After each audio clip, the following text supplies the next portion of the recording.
Juha, thank you so much for talking to us. My first question is that this is the second AEW that you have attended. What sort of a change do you see, especially if you see the government officers and they see the engagement in the event? Do you see it intensify? Do you see commitment to evaluation increase? Well, with only two points to compare with, so I'm not quite sure that there is a major trend, but I can see for sure that there is a huge support from the government officials, especially here in China, but also in many other places.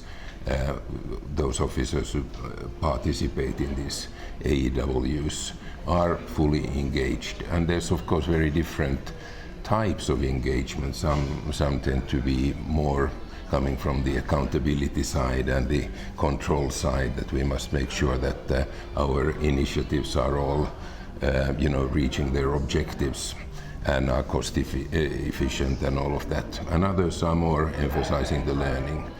There was a good discussion this morning in the plenary about how do you move from having to evaluate to wanting to evaluate, and I think that's the key question. And conference like this, can really play a key role in enhancing the demand for evaluation. Now coming down to the Sustainable Development Goals, environment is one of the pillars on which the goals stand. Do you think evaluating environment and results of evaluation, it's taken seriously? Seriously enough, let me say. No, in one word. And it is indeed true that the natural environment is obviously the foundation on which all social and economic development and human endeavor builds upon. And if the environmental foundation is destroyed, so we are in pretty big trouble. But I don't think that in most evaluations we don't pay enough of attention to the natural environment, and I think there's many reasons for it. One is the fact that evaluation has its roots so deeply in social sciences and social inquiry that evaluators maybe often do not even have the capacities and the capabilities to deal with the natural side of things. And so I work for an environmental organization, and we only evaluate environmental programs, but it's always in the nexus of human and natural systems. So you need the both sides. And my argument would be also that even if your program has nothing to do directly with the environment, so virtually anything that we do will have environmental impacts. So it's important to incorporate the environmental dimension to the evaluation processes, whatever we are evaluating. But there are certain methodological challenges, for example, that we have to be able to deal with. So yeah.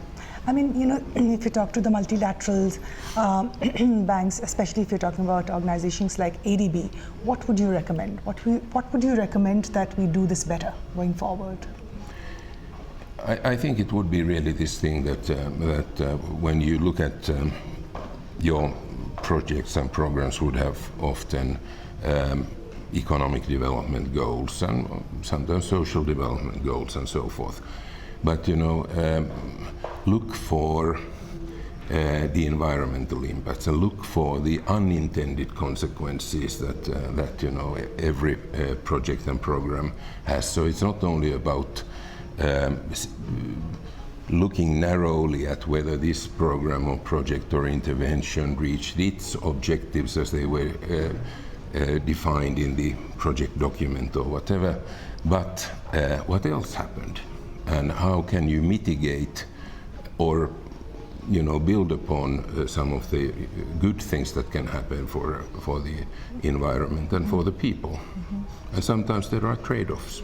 Yeah. But you have to be conscious of that. I mean, my last question, I'm just personally curious that climate crisis, as it was called, is not, I mean, it's now there, and almost everybody recognizes that it's a crisis now. It's not even a change anymore. Do you see this crisis and this need to actually act promptly reflected in the projects that are being done at the banks?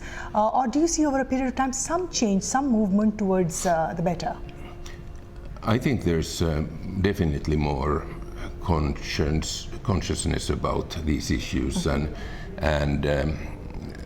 people talk more about how do we deal with climate change and other environmental issues, and adaptation to climate change has become a top priority often, and how do we build resilience in communities and so forth.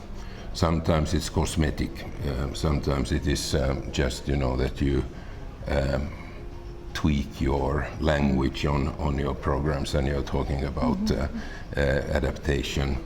But often it is also real, and that's a very encouraging sign. Thank you. I just hope that things improve for the better and it's taken more seriously than it is right now. Thank you so much for joining us. Thanks so much. Thank you.